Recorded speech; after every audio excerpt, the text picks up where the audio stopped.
आज हम लोग प्रेजेंट कंटीन्यूअस टेंस के बारे में बात करेंगे। प्रेजेंट कंटीन्यूअस टेंस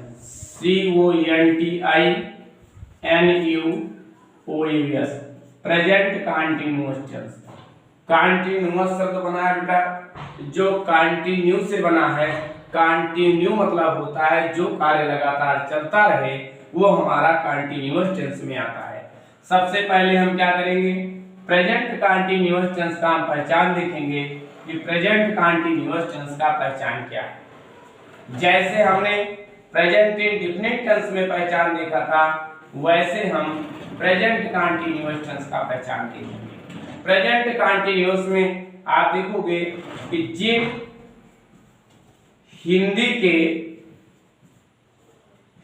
के वाक्यों के क्रिया के अंत में रहा है, रहे हैं, रहा हूं तथा, ये भी आप सीख लोगे जो आपका गुप्त कंटीन्यूअस है। तथा हुआ है, कामा हुई है, कामा हुए हैं आदि शब्द आते हैं, आदि शब्द आते हैं। ये आपका प्रेजेंट कंटीन्यूअस टेंस होगा। जिन हिंदी के वाक्यों की क्रिया के अंत में रहा है, रही है, रहे हैं, रहा हूं तथा अगर कहीं भी आपको हुआ है, हुई है, हुए हैं आदि शब्द आते हैं तो उसे आप बेटा प्रेजेंट कंटीन्यूअस टेंस कहोगे। अब अगर प्रेजेंट कंटीन्यूअस टेंस का बात करना है तो जैसे मैंने उसमें प्रेजेंट इंडेफिनिट टेंस में अफर्मेटिव, नेगेटिव और इंट्रोगेटिव की बात की थी, वैसे प्रेजेंट कंटीन्यूअस में भी हम अफर्मेटिव, नेगेटिव और इंट्रोगेटिव की बात करेंगे। सबसे पहले आएगा affirmative sentences, AFFIRMATIVE affirmative sentences, SENTENCES affirmative sentences. Affirmative sentences में हम अगर इसका वर्ड ऑर्डर देखेंगे तो वर्ड ऑर्डर में बेटा सबसे पहले हम क्या लिखते हैं, जैसे प्रेजेंट इंडेफिनिट में हमने लिखा था, सबसे पहले हम सब्जेक्ट लिखेंगे और सब्जेक्ट अगर इसमें बेटा एक वचन है तो इज लग जाएगा। जैसे ही, सी, इट आपके एक वचन में आते हैं या कोई नाम है एक वचन में आएगा, आई है तो बेटा आई एम लग जाएगा, बी यू दे ये बहुवचन है, इसके साथ आर लग जाएगा। अब इसके बाद बेटा वर्ब का फर्स्ट फॉर्म और वर्ब के फर्स्ट फॉर्म में आईएनजी लग जाएगा। आईएनजी लगने के ध्यान में आपको इतना ही रखना है, जहां कहीं भी आपको रहा, रही, रहे या हुआ, हुई, हुए शब्द मिल जाते हैं, आप तुरंत पहचान जाओगे कि आपको आईएनजी लगाना ही लगाना है। आप इसको बहुत ध्यान से समझ लोगे कि जहां भी आपको बच्चों रहा, रही, रहे या हुआ, हुई, हुए शब्द मिल जाते हैं, वहां वर्ब के फर्स्ट फॉर्म में आईएनजी लगेगा। और आईएनजी हमेशा जो लगता है बेटा वर्ब की फर्स्ट फॉर्म में ही हम आईएनजी लगाते हैं, ना हम सेकंड फॉर्म में ना थर्ड फॉर्म में लगाते हैं। अगर हमको आईएनजी लगाना है तो वर्ब की फर्स्ट फॉर्म में ही आईएनजी लगाएंगे। इसके बाद में हमारा ऑब्जेक्ट आ जाएगा और ऑब्जेक्ट के बाद में अगर कोई अदर वर्ड, जैसे कह दे एग्जाम्पल के रूप में हम कह दें वह एक निबंध लिख रहा है, वह एक निबंध लिख रहा है, वह एक निबंध लिख रहा है। अब अगर हमें इसका अनुवाद करना हो तो वह का अंग्रेजी बेटा ही होता है, ही एक वचन है तो एक वचन के लिए इज लग जाएगा। आपका सब्जेक्ट हो गया, इज है मारने से के लेना है। वर्ब हमेशा बेटा हिंदी के वाक्यों के अंत में आपको वर्ब मिलता है। जब भी आप हिंदी के वाक्य के अंत में जाओगे तो वर्ब मिलेगा। जैसे लिख रहा है तो लिख रहा है तो लिखना का अंग्रेजी बेटा राइट होता है और राइट वर्ब की फर्स्ट फॉर्म है और राइट में आईएनजी लगा दोगे तो राइटिंग हो जाएगा। राइटिंग INSAESSAY बेटा। अब यहाँ आयन इसलिए लगा है क्योंकि ई आपका वावल है, वावल के साथ आयन आपका वावल के साथ आयन लगता है और कॉन्सोनेंट के साथ ए लगता है। इसी पे अगर हम दूसरे ट्रांसलेशन को लिख लूं, मैं सीट पर बैठा हुआ हूं, मैं सीट पर बैठा हुआ हूं। अब ये देखिए बेटा, रहा रही नहीं आया लेकिन हुआ है आ गया। तो अब ये भी आपका कंटिन्यूअस है। I am sitting, I am sitting, SITTING, I am sitting on the seat, SEAT seat, I am sitting on the seat. तीसरा एग्जांपल, तुम एक गीत गा रहे हो, तुम एक गीत गा रहे हो। अब बेटा तुम बहुवचन है, तुम का अंग्रेजी यू हो जाएगा, you are singing a song, ये आपका हो जाएगा। अब यहाँ हम थोड़ा आईएनजी जोड़ने के नियम के बारे में बेटा चर्चा करते हैं। जिन क्रियाओं के अंत में ई आता है तो उसमें हम आईएनजी जोड़ते समय क्या करते हैं, ई को हमेशा हटा देंगे। जैसे कम में आईएनजी जोड़ना, ई को हटा देंगे, जैसे राइट में मैंने ई हटा दिया है।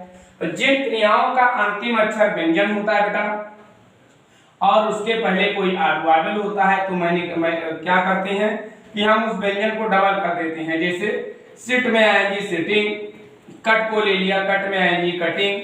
लेकिन कुछ ऐसे एक्सेप्शन है कि जहां जैसे WRY अगर आ जाए तो वहां क्या करते हैं, डबल नहीं करते। जैसे प्ले है, अब वाई आपका व्यंजन है लेकिन ये स्वर है, वहां नहीं बदलेंगे, वो बेटा आपका एक्सेप्शन में आ जाता है। ये आपके, तो आपको आईएनजी जोड़ने में आपको ध्यान रखना है, पहले वर्ब के फर्स्ट फॉर्म में आईएनजी लगेगा और आईएनजी वही लगेगा आपका हुआ हुई हुए मिलता है, वही हम क्या करेंगे, आईएनजी का प्रयोग करेंगे। अन्यथा हम किसी भी स्थान पर आईएनजी का प्रयोग नहीं करेंगे। अब इसके बाद बेटा प्रेजेंट कंटीन्यूअस टेंस के हम नेगेटिव सेंटेंस का चर्चा करेंगे। NEGATIVE नेगेटिव सेंटेंस है, SENTENCES नेगेटिव सेंटेंस है। नेगेटिव सेंटेंस का हिंदी होता है बेटा नकारात्मक वाक्य। अब देखिए बेटा, अगर कोई वाक्य अगर आपका अफर्मेटिव है, अगर आपने नहीं जोड़ दिया तो वाक्य आपका क्या हो जाएगा, नकारात्मक हो जाएगा। जैसे अगर नकारात्मक का वर्ड ऑर्डर देखें तो सिर्फ और सिर्फ बेटा इसमें क्या करना है, आपको नॉट जोड़ देना है, फिर वो आपका नकारात्मक वाक्य हो जाएगा। जैसे हम क्या लिखेंगे, सब्जेक्ट और सब्जेक्ट के बाद फिर वही helping verb is, am, are, और इज, एम, आर के बाद में आपको क्या करना है, नॉट जोड़ देना है। नॉट के बाद वर्ब का फर्स्ट फॉर्म और वर्ब के फर्स्ट फॉर्म में आपका क्या लग जाएगा, आईएनजी, और आईएनजी के बाद में ऑब्जेक्ट, और ऑब्जेक्ट के बाद में क्या हो जाएगा, अदर वर्ड हो जाएगा। अगर एग्जांपल हम देखें तो जैसे मैं कहा था कि वह एक पत्र नहीं लिख रहा है, वह एक पत्र एग्जाम्पल के रूप में देखेंगे, वह एक पत्र नहीं लिख रहा है, वह एक पत्र नहीं लिख रहा है, तो क्या हो जाएगा, he is not writing, क्या हो जाएगा, राइटिंग अ लेटर। अब यहाँ ये कॉन्सोनेंट है इसलिए मैंने एक लगा दिया। और तुम एक गीत नहीं गा रहे हो, हो जाएगा, यू आर नॉट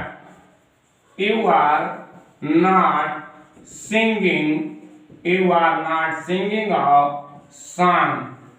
जैसे हो जाए, मैं सीट पर नहीं बैठा हुआ हूं, मैं सीट पर नहीं बैठा हुआ हूं, मैं सीट पर नहीं बैठा हुआ हूं, क्या हो जाएगा, I am not sitting on the seat, I am not sitting on the seat, ये आपका नेगेटिव हो गया। नेगेटिव सेंटेंस मतलब नकारात्मक वाक्य, ऐसे वाक्य जिसमें नहीं जुड़ा हो या कभी नहीं जुड़ा हो। बेटा मान लीजिए अगर कभी नहीं भी इसमें आ जाए कि वह एक पत्र कभी नहीं लिख रहा है, तो जहां आपका नॉट लगता है वही नेवर हो जाएगा। अब इसके बाद हम क्या करते हैं, इंट्रोगेटिव सेंटेंस के बारे में, इंट्रोगेटिव सेंटेंस का हम चर्चा करते हैं। अब इसके बाद में हम देखेंगे बेटा interrogative sentence, INTROGATIVE, interrogative sentence है, SENTENCES, इंट्रोगेटिव सेंटेंस है। इंट्रोगेटिव सेंटेंस मतलब प्रश्नवाचक वाक्य, इंट्रोगेटिव सेंटेंस मतलब प्रश्नवाचक वाक्य।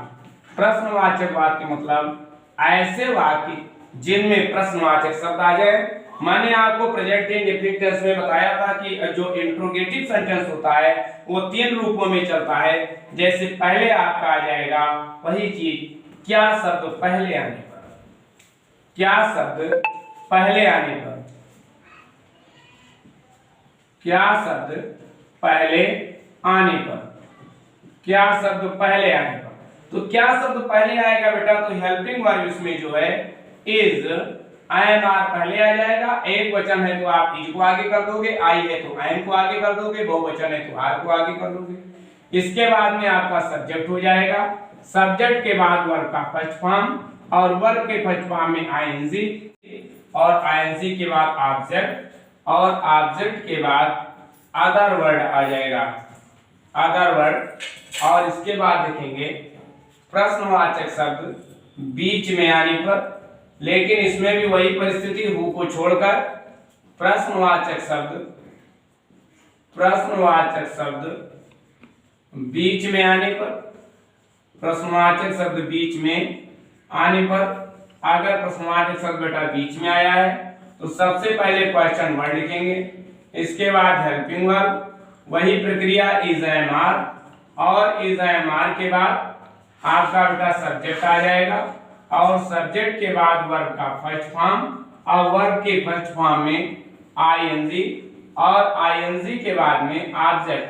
तीसरा इसमें जो एक्सेप्शन वाला आ गया, जैसे हर टेंस में आपको मिलेगा आने पर काउंट की अंग्रेजी बेटा हु होता है, वो सिंगुलर है, ना इसके साथ एम आएगा ना इसके साथ आर आएगा, आएगा तो सिर्फ इज आएगा, ये आप ध्यान रखोगे। इसके साथ हमेशा सिंगुलर वर्ब लगेगा, इसमें हमें केवल इज की जरूरत है, इज प्लस वर्ब का फर्स्ट फॉर्म, और वर्ब का फर्स्ट फॉर्म प्लस आईएनजी, और आईएनजी के बाद में बेटा ऑब्जेक्ट हो जाएगा। अब जैसे इसको हम थोड़ा एग्जाम्पल के माध्यम से समझते हैं। नंबर 1, क्या तुम एक पत्र, क्या तुम एक पत्र लिख रहे हो, क्या तुम एक पत्र लिख रहे हो। अब जैसे है क्या तुम एक पत्र लिख रहे हो, अब क्या शब्द बेटा वाक्य पहले आया है, और तुम बहुवचन है तो बहुवचन के लिए आ लगता है are you writing, are you writing a letter, are you writing a letter, are you writing a letter. अगर यही आ जाए दूसरे एग्जाम्पल में, तुम एक पत्र क्यों लिख रहे हो, तुम एक पत्र क्यों लिख रहे हो, तुम एक पत्र क्यों लिख रहे हो, तो क्या हो जाएगा व्हाई आर यू, क्योंकि यहाँ बेटा देखिए प्रश्नवाची शब्द बीच में आया, उसकी अंग्रेजी पहले लिखेंगे। यहाँ क्या शब्द पहले आया था, हमने अंग्रेजी नहीं लिखा, हेल्पिंग वर्ब लगा दिया। तुम एक पत्र क्यों लिख रहे हो, why are you writing, why are you writing a letter. और इसके बाद में हम ऐसे कह सकते हैं कौन एक पत्र लिख रहा है, कौन एक पत्र, कौन एक पत्र लिख रहा है, कौन एक पत्र लिख रहा है। अगर हमें इसका अनुवाद करना हो तो कौन का अंग्रेजी बेटा हु होता है, हु एक वचन है तो ये लग जाएगा who is writing, who is writing a letter, who is writing a letter. कौन एक पत्र लिख रहा है, who is writing a letter. फिर से हम इसको इंट्रोगेटिव सेंटेंस को समझेंगे बेटा। इंट्रोगेटिव सेंटेंस मतलब प्रश्नवाचक वाक्य। सबसे पहले हम देखेंगे क्या शब्द पहले आने पर, अगर क्या शब्द वाक्य पहले आता है तो सब्जेक्ट अगर एक वचन है तो इज, और आई है तो आई एम, और बहुवचन है तो आर लगा देंगे। इसके बाद वर्ब का first form plus ING plus object, या अदर वर्ड आया है तो लिख देंगे। दूसरा है प्रश्नवाचक शब्द बीच में आने पर, अगर प्रश्नवाचक शब्द बीच में आता है तो सबसे पहले क्वेश्चन वर्ड लेकिन हु को छोड़कर, फिर helping verb is am are, subject verb का फर्स्ट वचन है हमेशा सिंगुलर वर्ब लगेगा बेटा।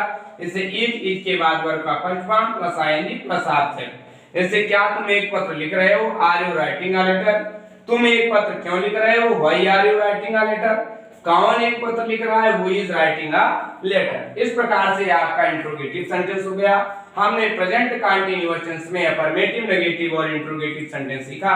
इसके बाद में हम बेटा इसको कंप्लीट आप लोग दोनों टेंस अध्ययन करोगे, फिर अगले वीडियो में आपको प्रेजेंट परफेक्ट टेंस मिलेगा। इसके लिए इसको आप पढ़िए। बहुत बहुत धन्यवाद। चैनल को आप ज्यादा से ज्यादा लोगों में शेयर कीजिए ताकि सब लोग इसका लाभ उठा सकें। धन्यवाद।